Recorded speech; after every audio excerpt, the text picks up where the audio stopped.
Dia yang memilih pergi. Ada satu hal yang tidak mantan kekasihnya pahami tentang pengkhianatan. Rasa sakit terbesar bukan saat mengetahui kebenaran, melainkan saat harus menerima kebohongan yang selama ini ia yakini. Luna mungkin hanya kehilangan masa depannya, tapi Juna harus kehilangan seluruh realitas yang pernah ia bangun. Banyak orang berkata, semesta akan kembali utuh di dalam dirinya sendiri. Juna tahu itu mustahil. Semestanya kini hanyalah kekosongan, dan ia harus menjahit sisa-sisa dirinya kembali dengan benang kesendirian. Inilah kisah dari Sisi yang memilih pergi.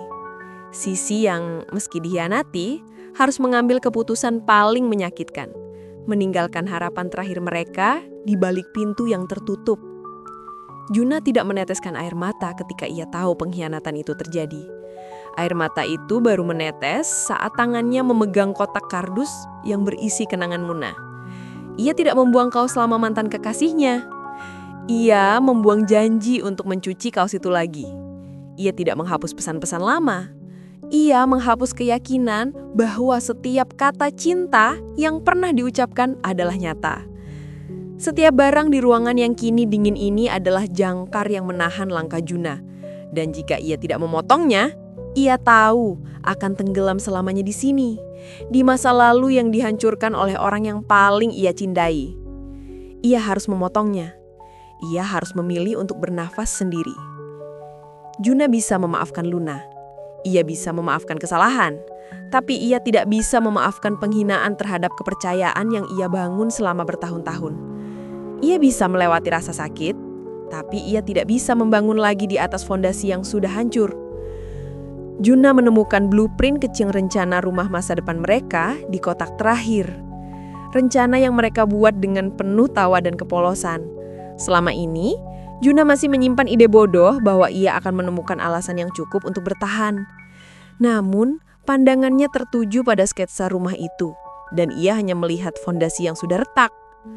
Ia tahu, seseorang yang mencintai tidak boleh menghancurkan, namun Juna harus menghancurkan ide tentang mereka untuk menyelamatkan dirinya. Ia memilih pergi, bukan karena ia tidak cinta, tetapi karena ia lebih mencintai kedamaian yang hanya bisa ia dapatkan seorang diri. Juna tidak memilih dendam. Ia memilih untuk menutup pintu. Dan saat ia menutup pintu apartemen itu, meninggalkan debu kenangan di belakangnya, ia tidak tahu apa yang ada di depan sana. Ia hanya tahu, jalan ini adalah satu-satunya jalan menuju penyembuhan. Juna pergi, tanpa tahu apakah ia akan utuh kembali atau tidak. Juna pergi, tanpa tahu apakah ia akan utuh kembali atau tidak. Jawaban itu ternyata datang lebih cepat dan lebih menyakitkan dari yang ia duga. Ternyata, fragmen hati yang ia pikir tertinggal di belakangnya justru menempel dan ikut dibawa kemanapun ia pergi. Malam pertama di kamar hotel asing itu adalah neraka yang sunyi. Bukan air mata yang menyiksa Juna, melainkan keheningan yang tak pernah ia kenal sebelumnya. Malam-malam Juna selalu bising, selalu diisi oleh suara Luna yang tertawa, suara pesan masuk, atau desauan napasnya. Malam ini, yang ada hanya gemuruh kesendirian yang menertawakan janji-janji masa lalu. Ia tidak lapar, ia tidak lelah.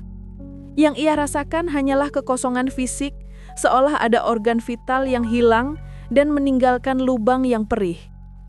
Juna hanya bisa duduk di sudut kamar, mencoba memaksa dirinya berpikir tentang pekerjaan, tentang proyek arsitektur, tentang masa depan yang entah di mana. Namun setiap detail masa depan yang ia bayangkan selalu memiliki bayangan Luna di sampingnya. Juna bangkit, tangannya merogoh saku jaket yang ia kenakan saat meninggalkan apartemen. Ia mencari kunci, mencari ponsel, mencari apapun yang bisa mengembalikannya ke realitas. Namun jari-jarinya menyentuh sesuatu yang keras dan dingin. Itu adalah cincin. Cincin yang ia siapkan, yang ia sembunyikan selama 6 bulan menunggu momen yang tepat untuk melamar Luna. Cincin itu adalah ranjau darat emosional. Juna telah meninggalkan rumah, perabotan dan semua barang Luna. Tapi ia tidak pernah tahu bahwa ia membawa bukti harapan masa depannya sendiri. Cincin itu berkilauan di bawah lampu kamar hotel yang remang-remang, seolah mengejek kebodohan dan ketulusan Juna selama ini. Bukan rasa marah yang Juna rasakan saat ini. Ia justru merasakan rasa kasihan yang begitu besar, bukan kepada Luna, melainkan kepada dirinya sendiri. Rasa kasihan pada dirinya yang begitu naif, yang mencintai begitu dalam, hingga tak sadar bahwa ia telah berdiri di atas tebing pengkhianatan. Juna memejamkan mata. Ia membuang cincin itu ke atas tempat tidur, lalu berjalan ke kamar mandi, menyalakan keran air dingin. Ia harus membekukan kesadarannya. Ia harus membekukan hatinya. Malam ini, ia tidak boleh kembali. Ia harus mati rasa. Sebab Juna tahu, satu-satunya cara untuk bertahan hidup adalah dengan membunuh ingatan tentang Luna. Bahkan jika ingatan itu adalah bagian terindah dari dirinya. Meninggalkan kamar hotel yang dingin di pagi hari terasa seperti meninggalkan medan perang. Juna sudah membuang cincin itu, membuang harapan itu. Namun ia tidak bisa membuang kelelahan yang menempel di tulang-tulangnya. Hari ini, ia harus kembali ke kantor arsitekturnya. Kembali ke dunia yang membutuhkan visi dan masa depan. Dua hal yang kini tidak ia miliki. Udara kantor terasa sesak, aroma kopi, suara ketukan keyboard, semua terasa asing. Juna duduk di depan layar komputer, menatap blueprint proyek baru. Ia harus merancang fondasi yang kokoh, padahal fondasi hatinya sendiri baru saja diratakan oleh kehancuran. Tangannya dingin, dan pikirannya menolak untuk menciptakan apapun. Setiap garis yang ia coba tarik, setiap perhitungan yang ia coba susun, selalu berakhir pada sebuah lubang. Lubang di hatinya, lubang di masa depan yang ia rancang bersama Luna. Bukankah Luna yang selalu menjadi inspirasi dan kritikus pertamanya? Kini suara itu sunyi, dan Juna lumpuh di hadapan pekerjaannya. Seorang rekan kerja mendekat, menanyakan progres. Juna hanya bisa memberikan jawaban singkat dan kaku. Ia tidak ingin rasa sakitnya menjadi tontonan, atau lebih buruk lagi, menjadi gosip. Ia tahu, satu-satunya hal yang tersisa yang masih utuh dari dirinya adalah identitas profesionalnya. Jika ia kehilangan itu, maka ia benar-benar akan menjadi puing. Juna berdiri, berjalan menuju jendela kantor yang tinggi. Dari sana, ia melihat kota yang ramai. Ia berpikir, berapa banyak gedung kokoh di luar sana yang dibangun oleh arsitek dengan fondasi hati yang hancur? Pertanyaan itu tidak memberinya jawaban, hanya memberinya sedikit kekuatan untuk kembali ke meja. Ia menarik napas dalam-dalam, membuang bayangan Luna dari pikirannya. Ia tidak lagi merancang untuk kita. Ia merancang untuk bertahan hidup. Ia menekan mouse itu, memaksa tangannya untuk bergerak, bukan demi visi, bukan demi ambisi, melainkan demi satu-satunya tujuan yang ia miliki hari itu. Membuktikan pada dirinya sendiri bahwa ia masih mampu membangun sesuatu, bahkan jika itu hanya sebuah garis di atas kertas kosong. Rasa sakit itu tidak hilang. Rasa sakit itu hanya ia paksa untuk duduk diam, menjadi saksi bisu saat Juna perlahan mulai menggambar ulang batas-batas hidupnya yang baru. Juna sudah berhasil membagi hidupnya menjadi dua, jam kerja yang kaku dan jam pribadi yang sunyi. Ia berpikir selama ia mengendalikan dua ranah itu, ia akan baik-baik saja.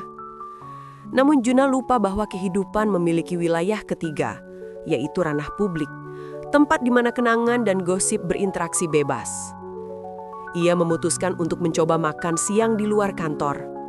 Itu adalah percobaan untuk membuktikan pada dirinya sendiri bahwa ia tidak perlu bersembunyi.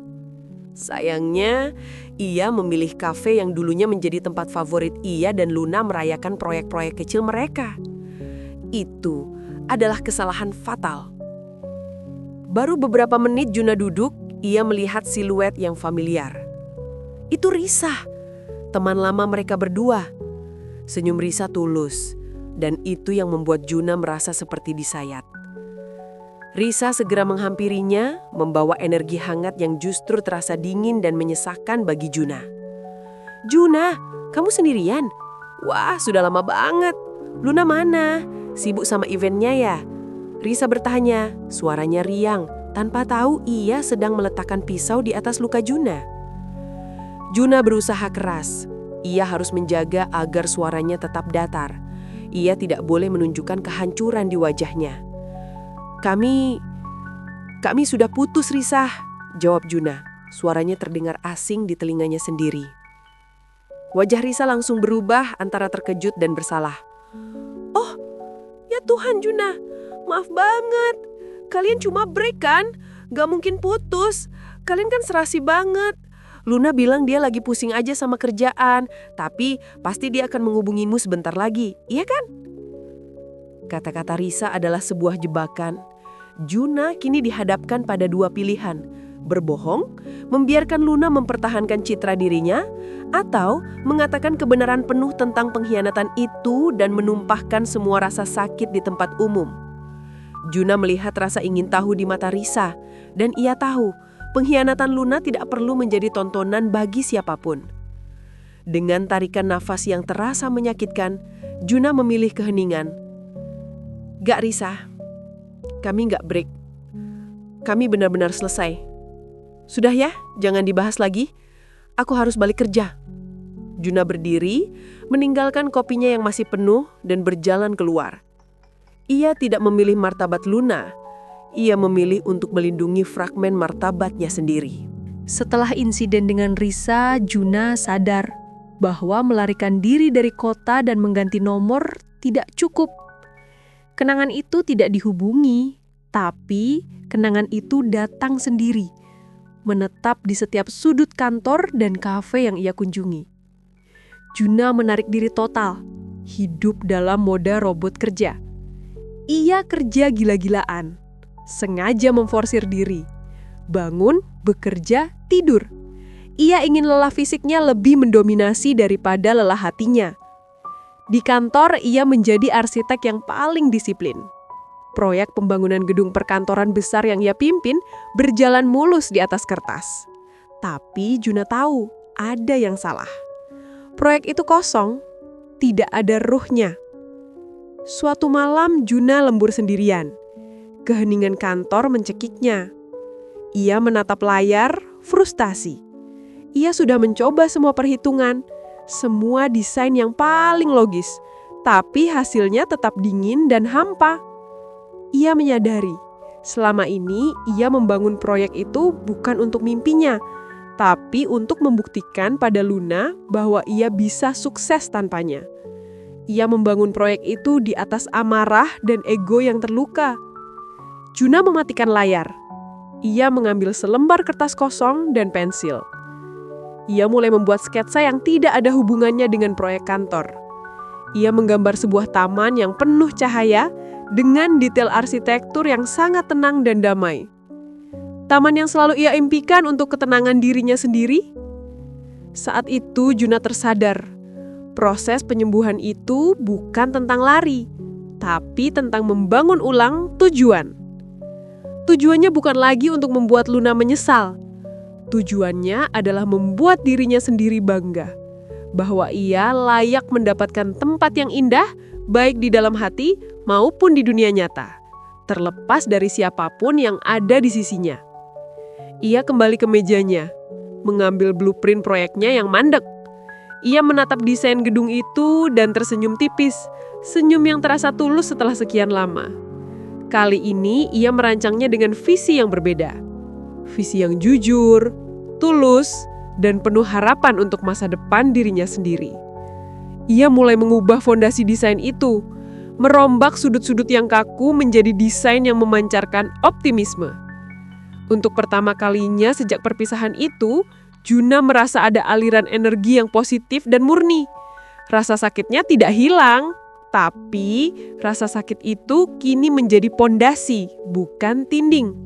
Ia tahu, fondasi yang dibangun di atas puing akan selalu lebih kokoh daripada fondasi yang dibangun di atas kebohongan. Juna tidak lagi bekerja untuk membuktikan diri kepada Luna.